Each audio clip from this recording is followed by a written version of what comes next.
5 различни визии се во трката на локалните избори за градоначалник на Охрид, од развој на екотуризам до реформи во градската администрација. Кандидатите веќе недела дена се навлезени во предизборната кампања, но наспроти ветувањата на политичарите се очекувањата на граѓаните, кои бараат крајнади во градбите и решение за проблемот со бездомните кучиња. Па да ви кажам, ево ова што овие градбиве, дали многу што се изградени зградиве, па нечистотија. Само обеќаваат, а никако да мрдне некој да направи нешто за градов. Што е најголемиот проблем според вас? Комунали, нечистотија. Мислам дека кучињата се проблем и треба на хуман начин да се справат. После паркинг треба во централно градско подрачје. Во летен период нема паркинг. Вчера од Шведска, од Малме, 50 автобуси кинисали и од Стокхолм 80 автобуси, азил да барат тука, пошто многу убаво се живее.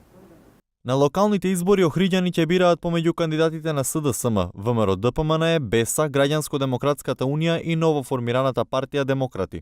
Тие денеска на средба со членовите на ДИК споделија забелешки за текот на кампањата. Општина Охрид, а и Советот на Општина Охрид носи решенија и одлуки према важечките законски прописи. Не е тоа предмет на нечија желба дали нешто се легализира или не.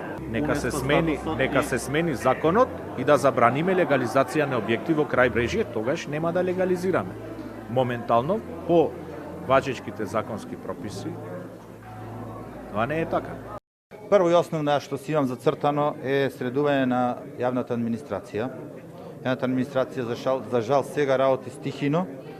Јас еден проект неколку пати го најавувам. Тој проект се однесува на воведување ред на прием на барања и ред на прием на издавање, односно одговори на тие барања. Мојата визија и визијата на Демократи е Охрид да го измениме од корен, односно она што преовладува беззаконието, нередот, гласната музика низ градот во летниот период, урбаниот хаос, урбаната мафија која што ни го нагрдуваат и градот, и езерото, и културното наследство, и се што е добро во Охрид го наградуваат, сметам дека Демократи заедно со мене ќе му стави крај.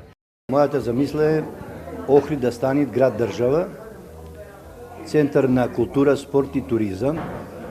Меѓутоа не само туризам како збор употребен, туку да биде туризам спортски, авантуристички, пензионерски туризам, туризам од сите аспекти. Како што знаете, Охрид го имаат најголем проблем во градот со дивите градби што се моментално во градот. И ќе викам урбанизми не само од Охрид, туку и од странство, значи од УНЕСКО што се тие дека како знаеме ние сме градот во УНЕСКО.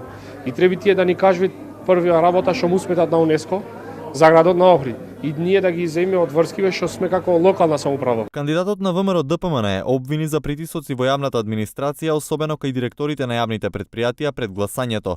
Председателот на ДИК Оливер Дерковски апелираше до сите учесници на изборите за да поминат тие во фер надпревар. Да водат фер и коректна кампања, да го почитуваат својот противник, да водат политички надпревар на идеи, само така можат да го направат овој надпревар легитимен. Инаку локалните избори во Охрид беа распишани по ненадејната смрт на градоначалникот Јован Стојановски во декември минатата година. До сега со општината раководеше неговиот заменик Константин Георгиевски, кој воедно е кандидат од редовите на СДСМ.